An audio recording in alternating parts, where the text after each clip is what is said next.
Honey and skincare, does it actually have any scientific evidence to support its benefits? Hi, if you're new here, my name is Ashley. I'm a PhD chemist who has a passion for makeup artistry and skincare. Honey is actually used in medicine for its wound healing properties, and it's beneficial in wound healing because it's antibacterial. There are actually several components of honey that allow for this antibacterial property, including its acidic pH and also its high sugar content. So it actually draws water out of the bacteria and desiccates them. However, interestingly, even at low concentrations of honey, where the sugar content would be low, honey still displays this antibacterial effect. So why might that be? It's actually because honey contains hydrogen peroxide, acting as the antibacterial agent in this case. There's also another benefit to the low pH of honey. It will not disrupt the acid mantle of our skin because our skin is actually at an acidic pH. So we also want our products to have a pH similar to our skin so that it doesn't disrupt the acid mantle. Honey is also a humectant, meaning that it loves water, so it binds to water so it can't escape your skin and dry it out. And but there's a specific type of honey that I'm sure you've heard of before called Manuka honey. And what's interesting is, remember when I said about hydrogen peroxide being the antibacterial agent? Manuka honey actually displays a broader antibacterial property, but interestingly it doesn't have the concentration of hydrogen peroxide that other honeys do. So it was kind of a mystery as to why Manuka honey had this benefit until in 2008 a scientist discovered that Manuka honey actually has a unique compound in it compared to other honeys. So it actually has methyl glyoxal, and this is because when bees feed on the Manuka tree in New Zealand, the Manuka tree actually contains a unique compound called dihydroxyacetone, and this compound actually gets converted to methyl glyoxal, and there have actually been several studies now demonstrating that methyl glyoxal is actually the component of Manuka honey that allows for this broader range of antibacterial properties. So Manuka honey has also been evaluated to treat eczema and other skin conditions. There actually is becoming a wealth of literature showing multiple benefits for treating different skin conditions with Manuka honey. So I actually purchased from Manuka honey from the brand First Honey, and I will be reviewing that soon for you all.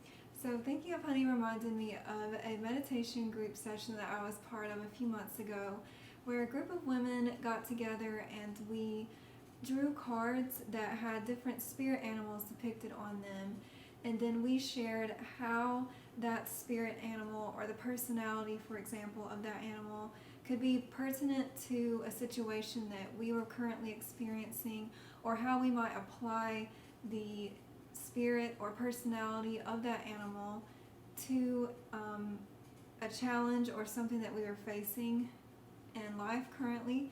So I wanted to read to you the meditation that went along with the card that I drew, which was the bee spirit. And so it says, the bee personality is a delight to be around, especially when there's a team project on the horizon. Bees love to work steadily and thoughtfully until the final task is complete. They are sensitive creatures, aware of many subtleties at once. Since they're artists at heart, they usually add creative details to the overall vision.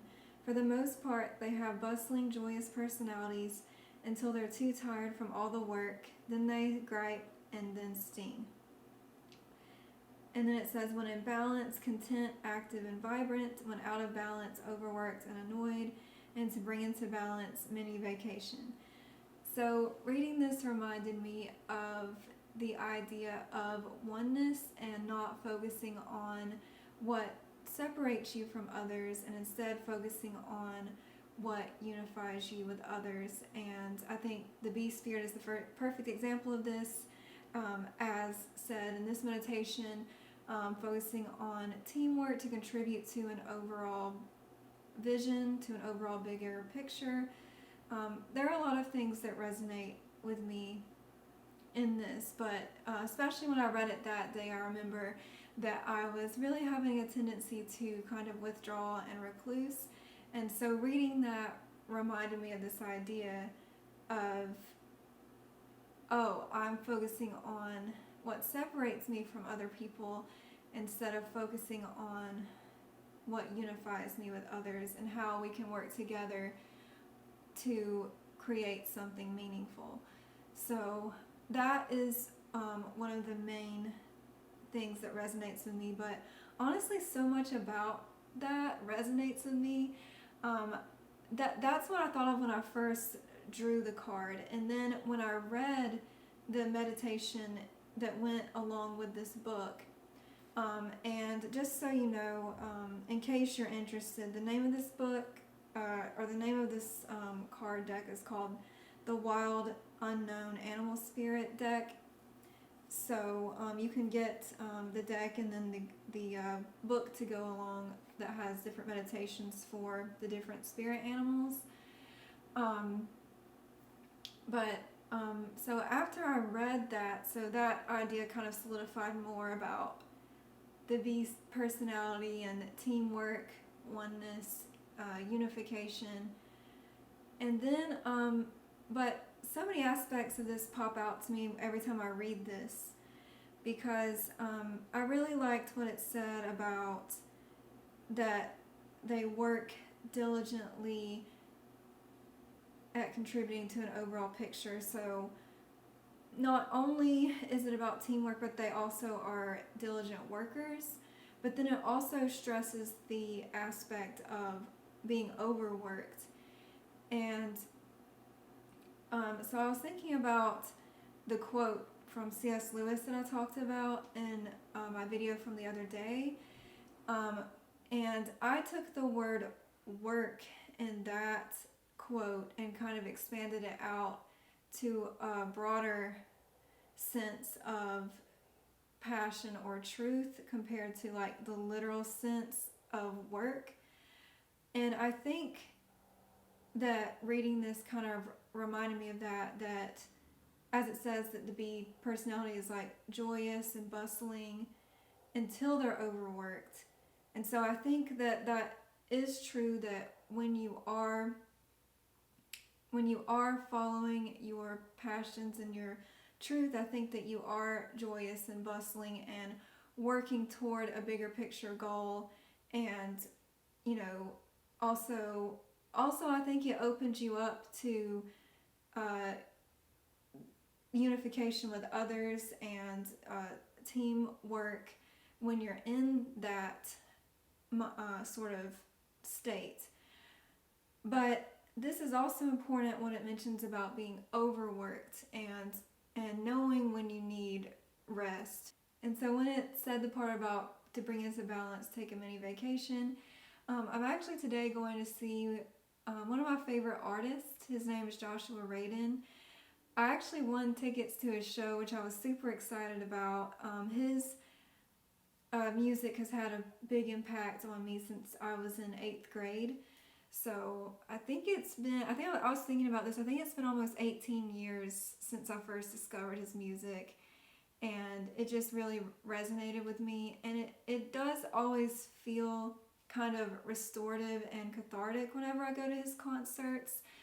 Like there's something about seeing him perform live. He just has a really unique quality, his voice is very pure, I would say.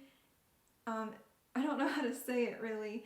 His recorded stuff is really nice too, but hearing his voice live is kind of therapeutic for me in a way, and it has been since I was like 13 or so. And I've been to many of his concerts over the years. I'm not sure how many. I've at least been to like 11 of his shows, but I'd have to go back and think about how many. Because he's come, but it has actually been about 3 years, I think, since I've been to one of his shows. So when I was reading this and it mentioned mini vacation, I was like, oh, I get a mini vacation today by going to see Joshua Radin perform.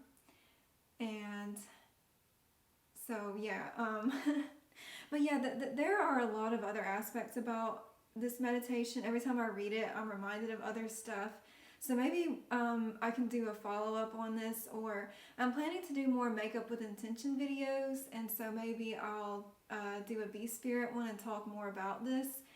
But let me know in the comments below if you're comfortable with sharing what resonated with this for you. Was there a certain aspect of this that you related to that you would like to share? And if you made it this far in the video, thank you so much for watching. Please leave me a bee emoji in the comments or a honey emoji, and also leave me a heart emoji with bee colors. Thank you so much for watching, and I hope you have a great day.